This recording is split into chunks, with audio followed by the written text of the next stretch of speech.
At dawn on June the 17th, 1982, Police Constable David Haig was delivering a summons to a poacher. It was the last thing he did.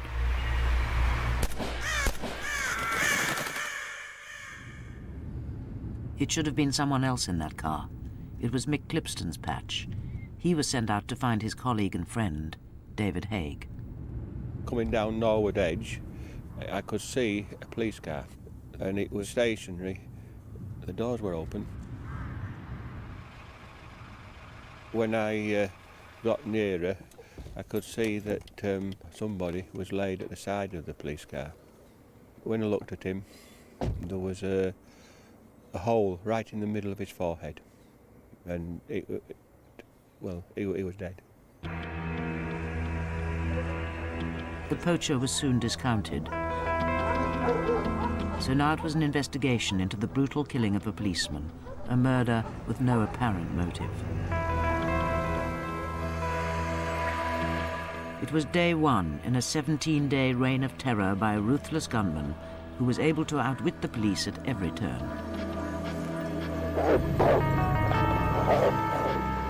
It became the biggest armed manhunt in British police history.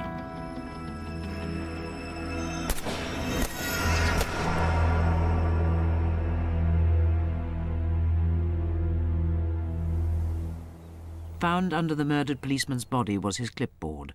On it he had written a name, a date of birth and a car registration number.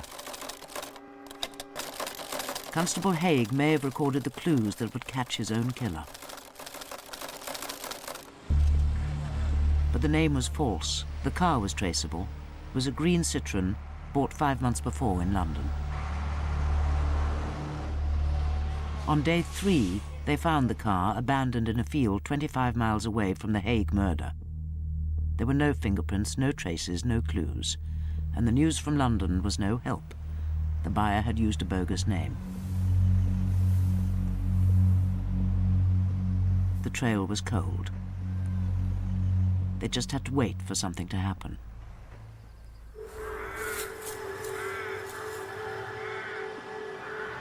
The gunman was waiting too, and watching. He was watching this house deep in Lincolnshire's Lawton Forest, checking that the elderly woman inside was alone. The killer broke in and held Vida Jackson prisoner. He stole a few pounds and some food. He said he was sorry, and he left her unharmed. He wore a blue balaclava. She never saw his face. On day 5, and another 20 miles away, the killer found what he wanted, here. Sylvia and George Luckett were at home when the gunman broke in. He tied them up. Later, they tried to escape and threaten him with George's rifle. The killer shot them both in the head and escaped in the couple's brown Rover. He'd got what he came for, a car. George Luckett died instantly, but Sylvia, though badly wounded, crawled to the house next door to raise the alarm. It took her all night. She was in a very, very distressed state. She looked dreadful.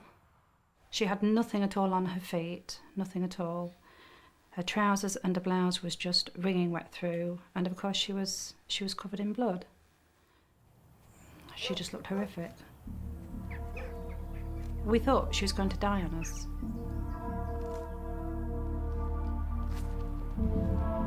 I mean, although I'd never met this person that had done this terrible thing, but you could feel him around you. You'd sort of walk out of the back door and you could feel his presence. I think you'd go to bed at night hoping that you'd have a dream and you'd wake up and everything would be fine, but of course that didn't happen. It terrified me, absolutely terrified me, for a long time. Miraculously, Mrs. Luckett regained consciousness and was able to attend her husband's funeral. She has never fully recovered, and to this day she remembers nothing.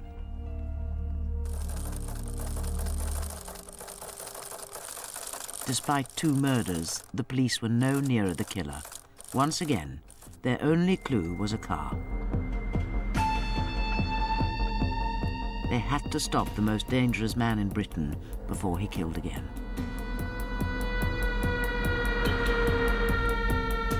He was stopped in the Dalby Forest, high on the North York moors, by Ken Oliver. Ken was a police dog handler with 14 years' service. But what happened next was to change his life forever. I went to the rear of the car. I even called him sir. I said, "Excuse me, sir," I said, "out the car, routine check." Nothing, absolutely nothing. He never even looked at me, he just stared straight forward. And I said, "I don't tell anybody twice," I said, "out the car now." As he picked up the gun, he just stared at me. And I knew for a fact then he was going for my head. He was a head man. And he shot me across my nose.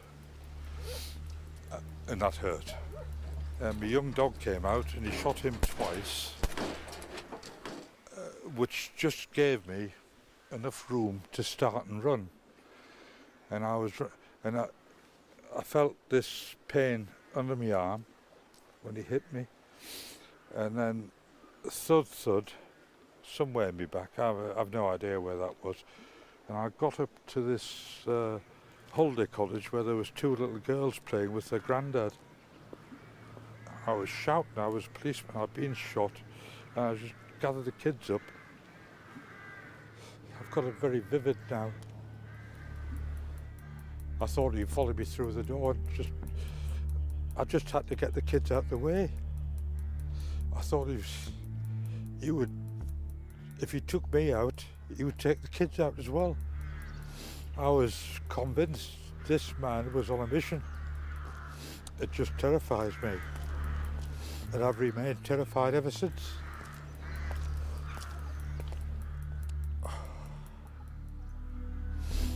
Oh, I wish it never happened, but it did happen, so I'm stuck with it.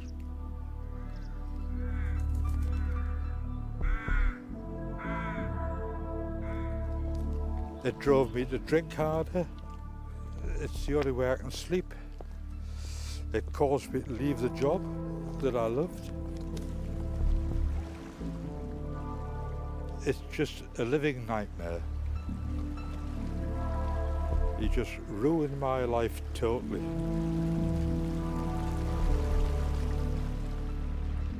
On that day, the double killer drove off into the forest. He had got away again. First on the scene was a forest warden, Mick Hoban, who had seen a pall of smoke on the hillside. Hoban raised the alarm, and police with dogs arrived from nearby Scarborough.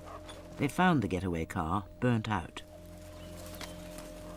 The killer was covering his tracks, destroying evidence. He was on foot, and not far away.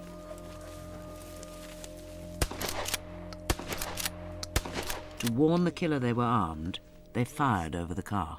He was touching his face and showing me the... That day, Mick Hoban linked up with the detective, Jim Kilmartin. My impressions were that here was a terrorist that was about to do a spectacular on the mainland, and police being his target. The killer was just ahead of them in the forest, and they still had no idea who he was.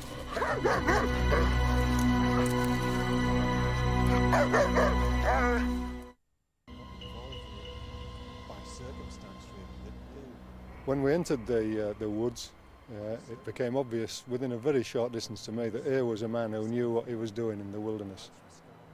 The way he was moving, he was taking quite a bit of time to go around trees to try and hide and things like that. So he wasn't a man who was fleeing quickly. We had to pull out and wait for the specialist armed response squad to arrive from York.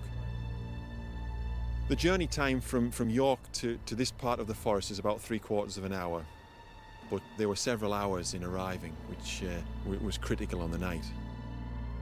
You could have trodden on this man, and that would have been the first you'd have known about it, you know, when he shot you. I did think at that time, and I still think, that he certainly knew we were there.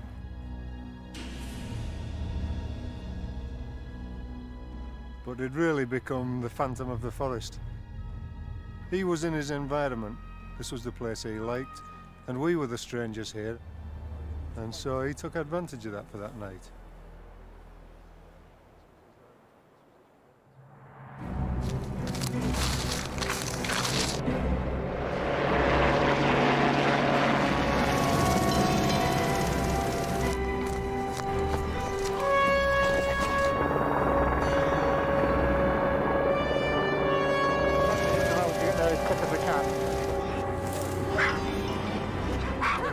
From dawn on day 8, a huge search was mounted. Marksmen were posted along forest roads, and 1,000 police drafted in to beat through the area.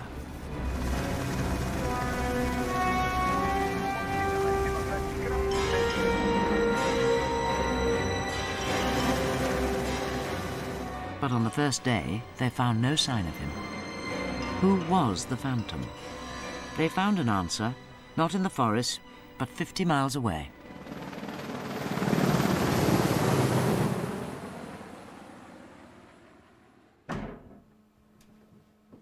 Constable Martin Hatton was working late in the Leeds Warrants Office on the only clues they had, a dead policeman's clipboard and a date of birth.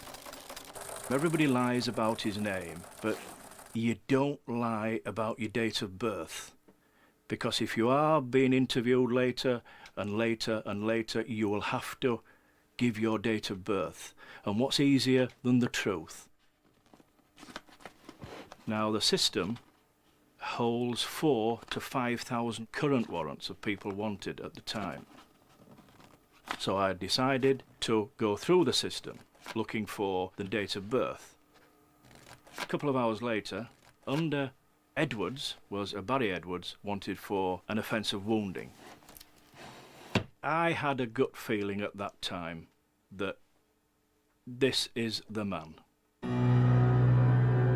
I immediately informed the incident room, and within the hour the flat that Barry Edwards had occupied at that time was searched, and paraphernalia in that flat showed that his proper name was Barry Prudom. Barry Prudom was well known to the police in Leeds for a string of petty offences.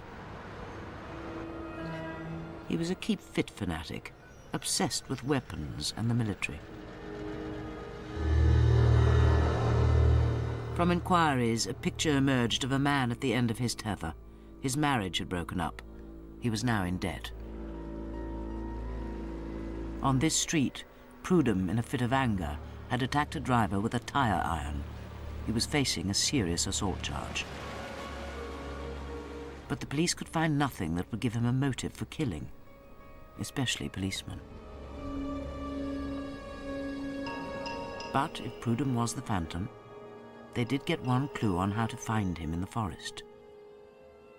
At his last address, there was a manual on techniques for survival. No Need to Die was signed for Prudom by its author, Eddie McGee. They knew how to find him. Eddie McGee, a former paratrooper, is an experienced tracker. At the time, he was running an adventure school in Yorkshire, and Barry Prudom had attended one of his courses. If Prudom was the killer, here was the man to find him. Prudom was very much a loner, very much a loner. And he was determined to get into the army, and this has never been mentioned before, but I simply remember him saying he wanted to get into the American army. Don't ask me why, but he did. But he learnt his skills, he learnt everything from me. So he was taught how to use water properly, how to set traps, how to cook animals, you know, rabbits, fish, stuff like that, and how to build shelters.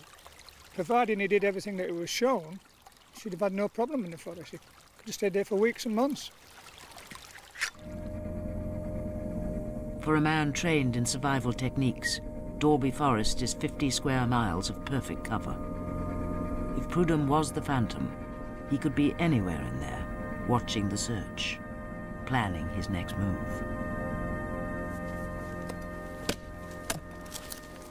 In the army, they use a system called a tornado and the hurricane system. The hurricane, it's just like a driving force. You just go straight through whatever it is you're tracking and carry on and go through. Well, he was taught to always tornado, to stay in one area, because it confuses the enemy then, you see. When you're there, they're going out searching in all directions and you're right on them.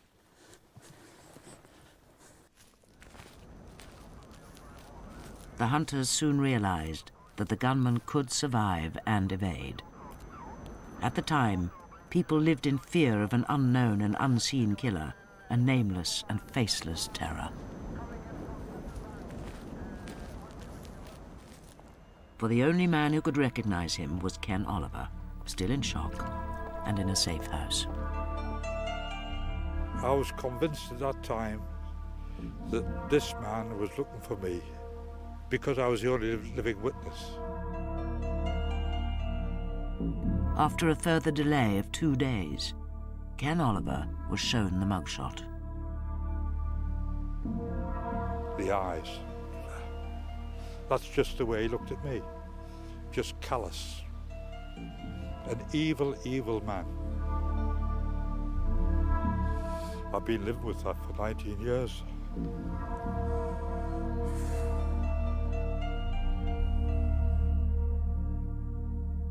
Barry Prudom.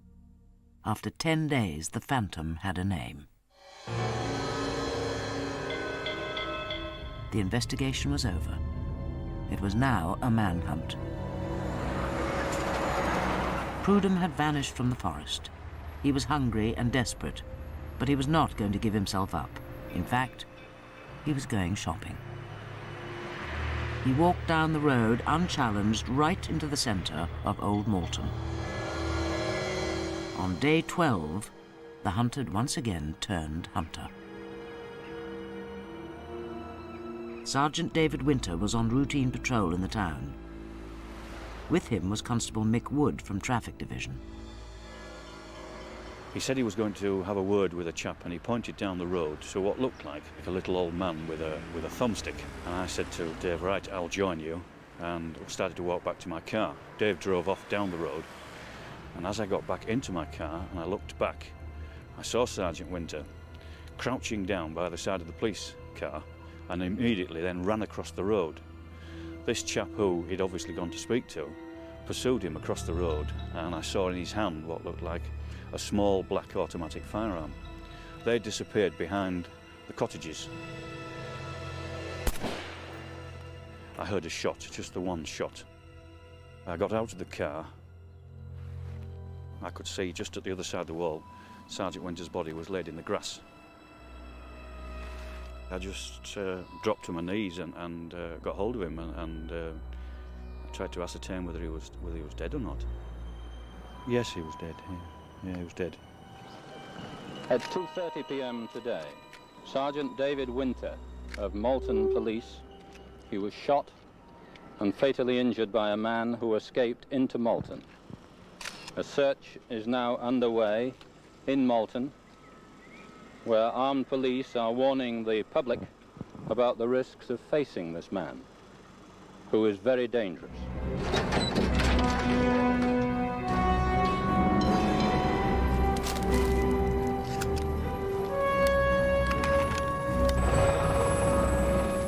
Prudom had killed just 200 yards from the police station. This was the best chance yet to catch the killer.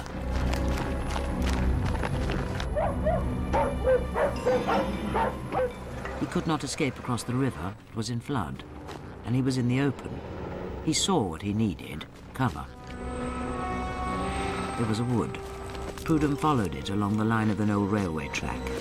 There would be a bridge. But it was a dead end. He doubled back, using the trees as cover. He ran into an old railway cut into wasteland just behind Malton's tennis club. He disappeared once again.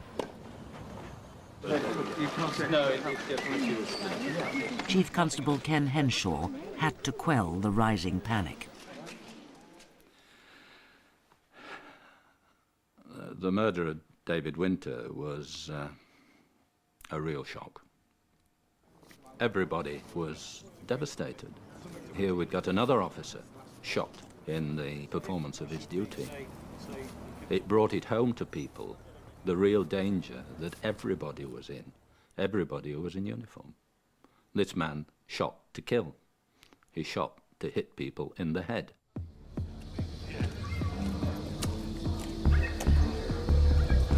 On day 12, Henshaw ordered up the largest arsenal of weapons ever issued to a British police force and threw a cordon round Malton, sealing off the town. This was a situation which had never occurred before in the history of the British Police Service. There'd never been a manhunt on this particular scale. And there'd never been a situation where we were looking for an armed man who didn't hesitate to shoot to kill and who was skilled in the art of evasion. We were making the rules up as we went along, the rules of the game. On the front line of the police operation was Jim Kilmartin. He was here, he'd killed again. We knew he was in the area.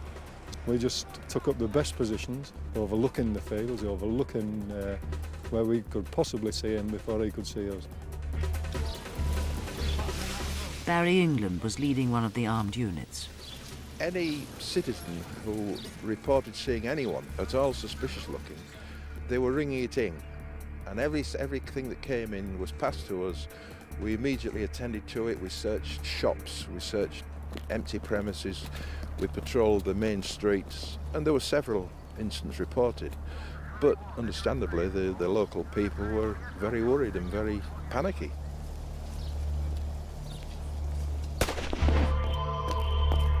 A shot rang out, and the press cowered as hundreds of police reached for their guns.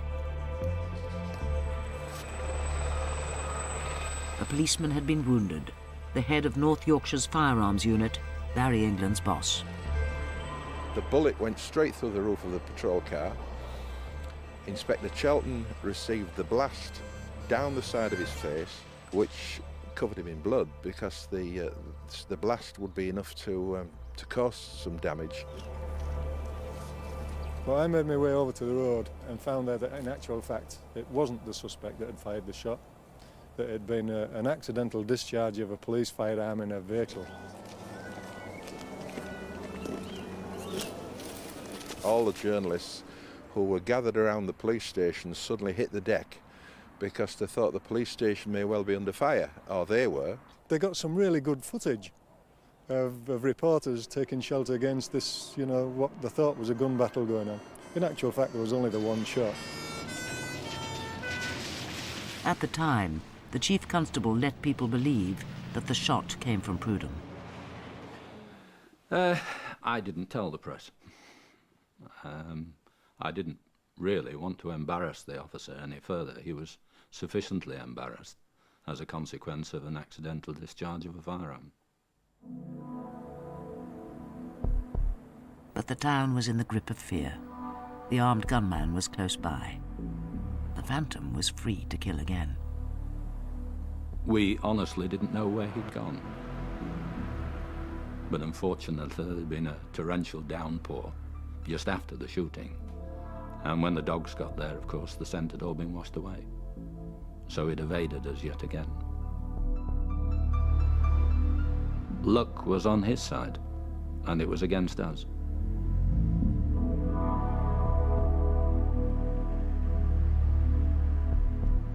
The chief constable was running out of options. There was talk of the army being sent in. Then something happened which changed the course of the manhunt. A volunteer arrived at police headquarters. I said, what sort of a chap was he? And he said, he says that he's a tracker. And that was Eddie McGee. He said he's a bit of a nutcase, I think, really. He came with what he considered to be a survival kit in a matchbox. He said he can follow tracks and bent grass and twigs and dew and cobwebs and things of that sort. And so I said, what did you do with him? He said, oh, I sent him on his way. So I said, well, I want to see him. And I want to see him straight away. didn't realise that they'd sent a helicopter for him. The manhunt was about to become a battle of wits between a tracker and his pupil.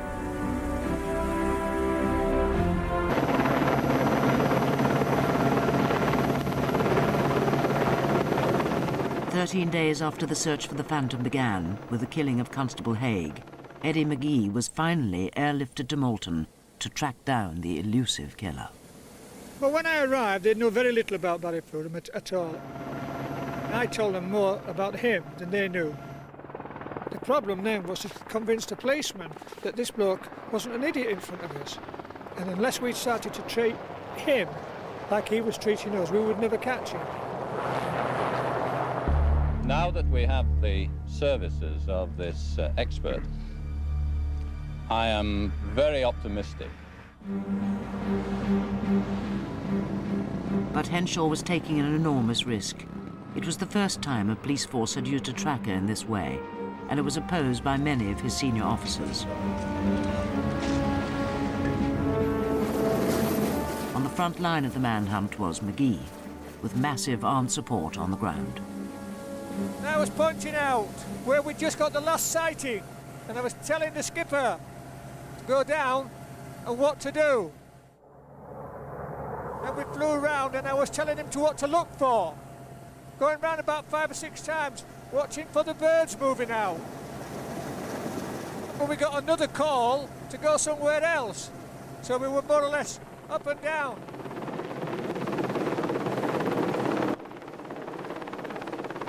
The day Eddie arrived, Prudom was seen 2 miles from Malton at John Sturdy's farm. Well, that's my daughter's bedroom window up there. She was 9 years old at the time, and she was looking out of the window at the police helicopters buzzing around. And she said she saw this figure run across the road, jump a ditch, run through a hedge. And so we thought we'd better telephone the local police, which we did do. A lot of armed police came down every day for several days then. They searched all the farm buildings, the fields, the woodlands, roundabout. They went into the farm buildings with their guns drawn. The police told us to keep our shotguns loaded and to use it if necessary. This man was very, very dangerous, and we were to take no chances whatsoever. It would appear to be a hoax call. There's nothing here. 7-2. The police radio had been on at home and in the office all the time. It was the only way of knowing what was going on. He might have been here, he might have been gone. We'd absolutely no idea. They'd get 50 reports a day that he'd been sighted somewhere or other. So there was this phony war atmosphere where this man was the centre of people's attention, but he was nowhere to be found. I don't think anybody knew what to do. I don't know how much brain was actually applied to what was going on. There was this sense of people rushing around like chickens with no heads. 139 incidents reported and investigated yesterday, none of them with any success. We have not yet caught this man. We are continuing our searches today. We have upwards of 800 police officers involved in those searches, and we will have used policemen from 10 different forces. People did realise that the police had to use every means. This tracker was just one that they used. But the local people did, I think, seem to think that it was a little bit of a joke, and that it wasn't taken really seriously. Mr. McGee became known as Mr. Magoo from the cartoon character. This chap was sort of arrived in the helicopter, like something out of Vietnam, and he'd look around where a goat appeared to have been milked recently, and it had been reported as a possible place where Prudom might have been. And he'd say, oh yes, this man was here 10 minutes ago, blah, blah, blah. It was a shambles, but, you know, they did what they thought they were best doing. On day 15, Chief Constable Henshaw announced to the press that at last the killer was trapped. A positive sighting led Eddie McGee and Barry England 3 miles down the railway line from Malton to the village of Hutton's Ambo. Everybody wanted to be there, so when we did arrive, there might be 60, 70 officers plus the press, all walking about, so it became physically impossible to try and identify him and say, yes, he has been here, and he hasn't. I kept telling the police, but they wouldn't listen, that we should stay within the area. He'd been taught to stay low, and he wouldn't be wandering all over the place. Like, unfortunately, the police have to act on all the sightings, so whenever we got these sightings, we went. Well, you got to respond to every call if you want to keep the public's confidence. We were looking for him from dawn till dusk, and we expected him behind every tree that we looked around. We expected him in every farm building we searched, and still the pressure was still on. But the police, mystified, never found Prudom at Hutton's Ambo. He must have had maps because he seemed to be able to move to different places without hindrance. And there were some sightings of him having a pack with like an aerial in the back, which he may have had a radio. He also seemed to be able to get along in like 4-day spells. He was assuming that after 3 days, police interest would be dropping, and that the resources would be moved away, and that, you know, everyone would presume that he'd left the area. What kept coming into our minds was that every 4 days something nasty happened. The killer seemed to have vanished. Police, helicopters and Tracker McGee were chasing shadows. But Kilmartin was right. Prudom was about to make a new move.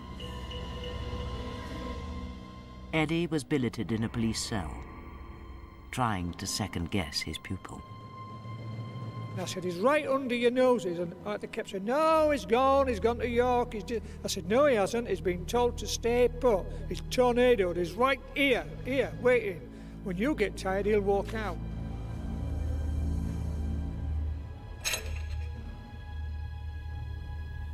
In fact, Prudom was just 100 yards away from the police station. For 3 days he lay here in a hide behind the tennis club as the search continued round him. But hunger forced him into the open. Behind a nearby house, he found a shed, its door unlocked. Inside was a ready supply of food, cat food. On the 4th day, he made a desperate move. He broke cover and walked into the house. The triple murderer was to kill again.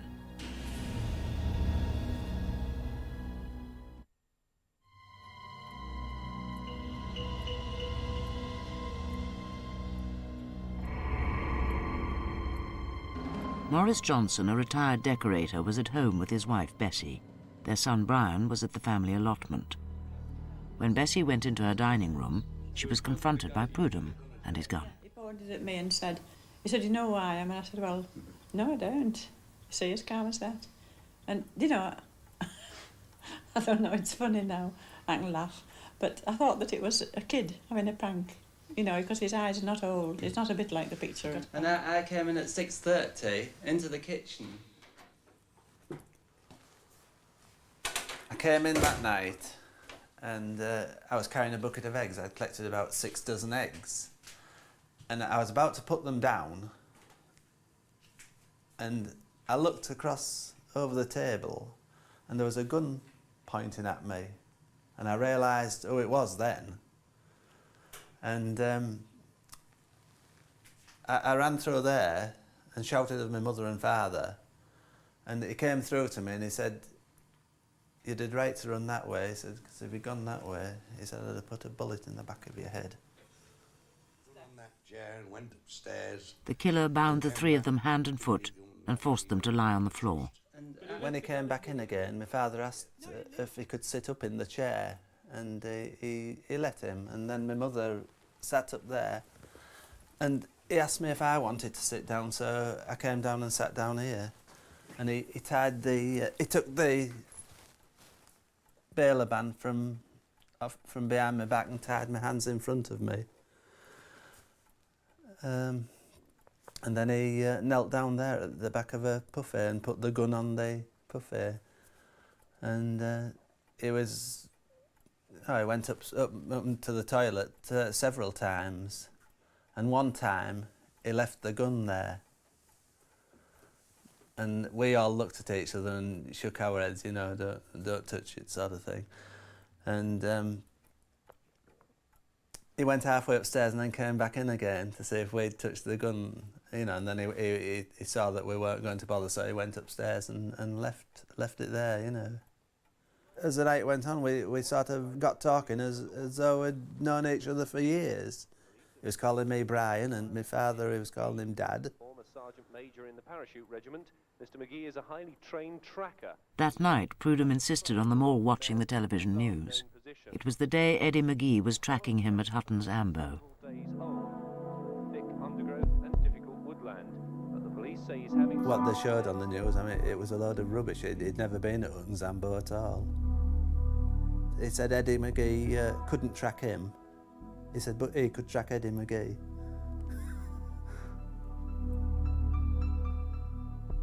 And my dad kept saying to him, give yourself up, Barry. He said, if you ring the police up, he says, they'll come in here and they'll shoot us all. God. Anyhow, eventually, he decided to go.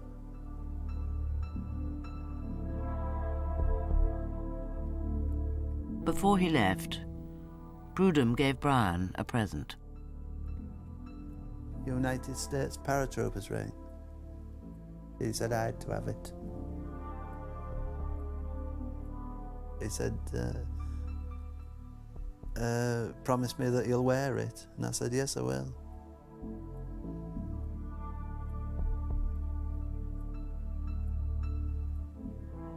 Don't know what else could I have done.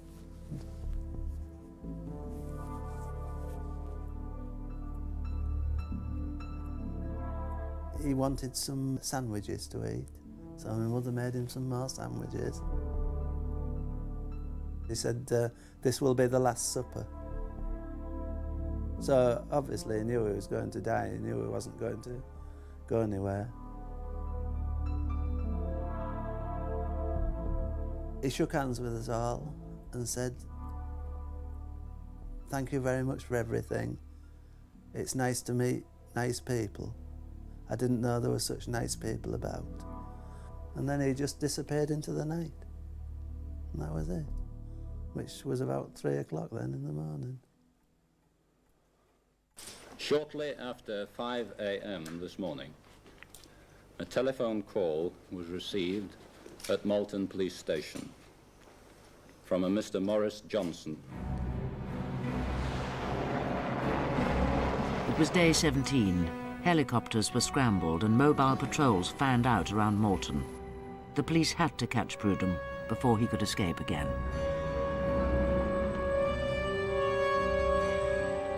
If he comes out and surrenders and throws away his weapon, then he will not be killed. That is not the way that the British police force work. We want to take him alive, if at all possible. I was hoping, of course, that if they did find him, that he would perhaps surrender, having seen the strength of the officers that were opposing him. But it was always at the back of my mind that that strategy might come unstuck, and we could lose some more policemen.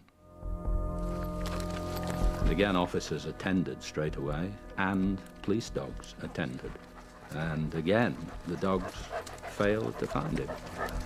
I can't explain as to why it was. It was a complete mystery to me. The dogs led officers the wrong way. They never found him. Eddie McGee had been held back by senior officers. After 2 hours, he convinced the chief constable to let him track the killer directly from the back of the Johnsons' house. It was obvious that somebody had been through because you could see the disturbed marks all the way through. And it was fairly early in the morning and there was plenty of dew around, so the marks were very clear as we went along.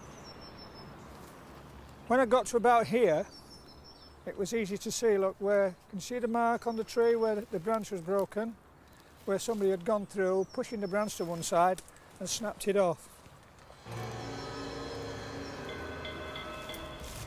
And it was just a case of following him through here, or following whoever had gone through here, and very, very slowly going forward, because I've no idea where he was at this time, and he could have quite easily been sitting in the corner staring straight at me.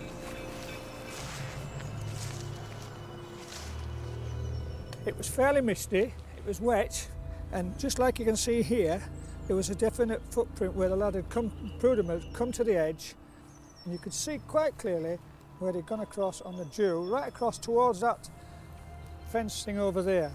And I cautioned the two officers at that corner there, and I moved forward very cautiously. As I was looking forward, there was a blue bag and it just shuddered.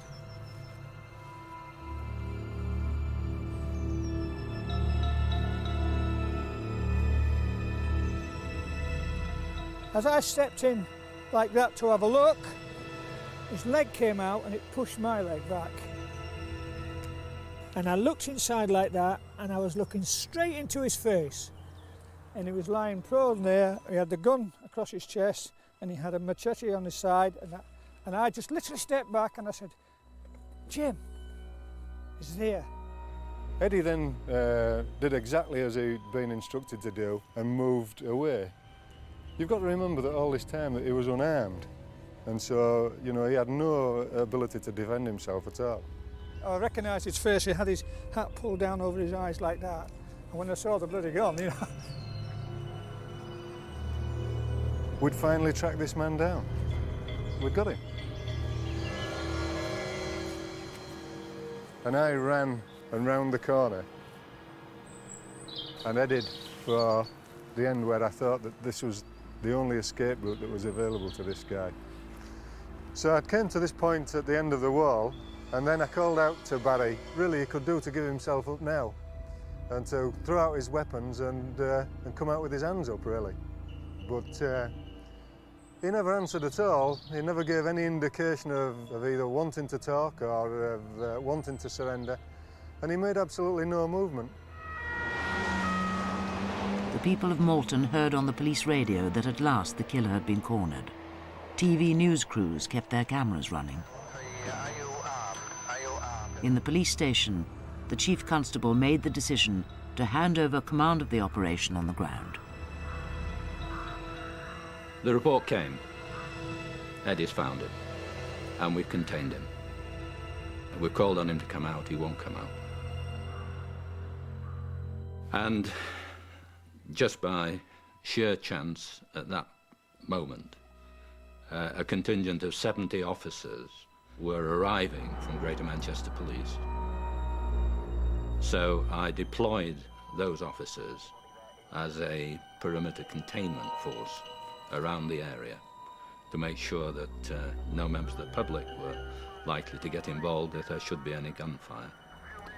And Chief Inspector David Clarkson of West Yorkshire Police, who was their firearms officer, I put him in charge of the incident.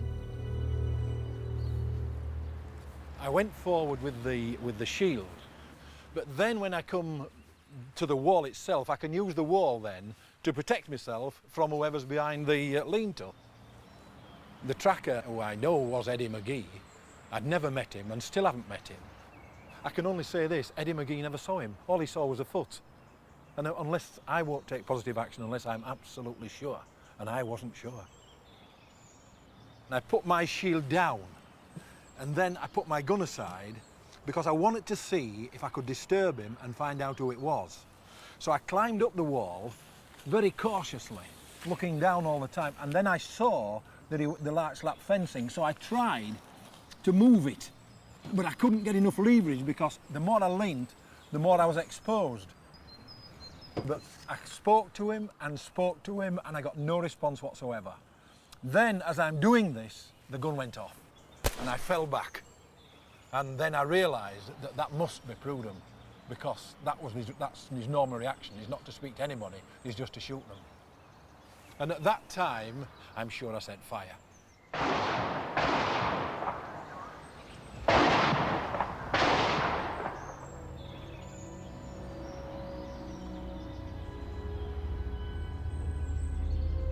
We pulled it back and I saw him just laid there under a polythene sheet and with a gun, and his gun was facing up. I'm sure it was something like this.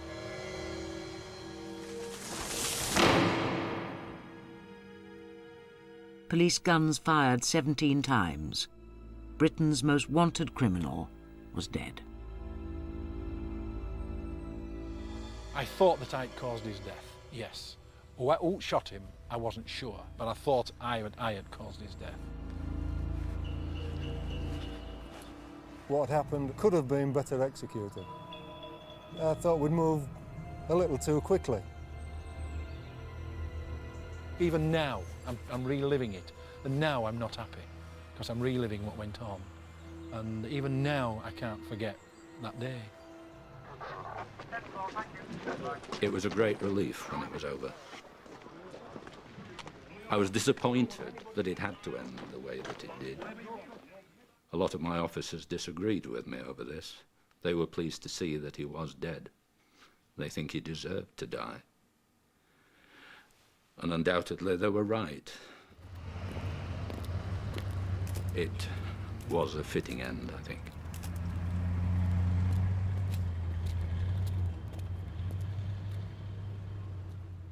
Yeah, as soon as the shots went off, I knew, I knew they'd got him.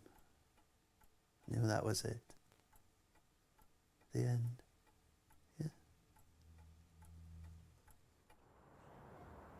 Sort of felt sorry because I'd known him.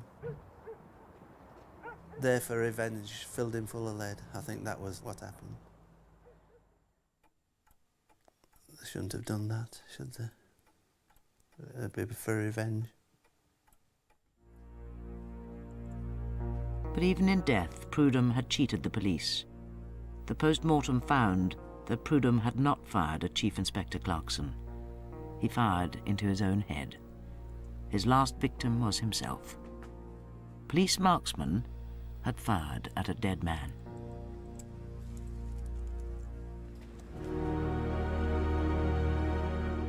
The men he shot were not his only victims. For 17 days, Barry Prudom brought terror wherever he went and left a trail of damaged lives. Chief Constable Henshaw retired soon after the Prudom case, a disappointed man. I recommended a number of people, both police officers and civilians, for awards for the bravery that they displayed. None of the recommendations were accepted. I was very disappointed. Whether the powers that be felt that we'd been so avant-garde in the way in which we dealt with things, I don't know. I've no idea. But the police never found Barry Prudom. The tracker did. But he didn't outwit me, did he? And he wouldn't have outwitted me earlier on if the police had let me do my own thing. But I had to go where the policeman told me to go. So the proof of the pudding is I'm sat here talking to you and he's in a box.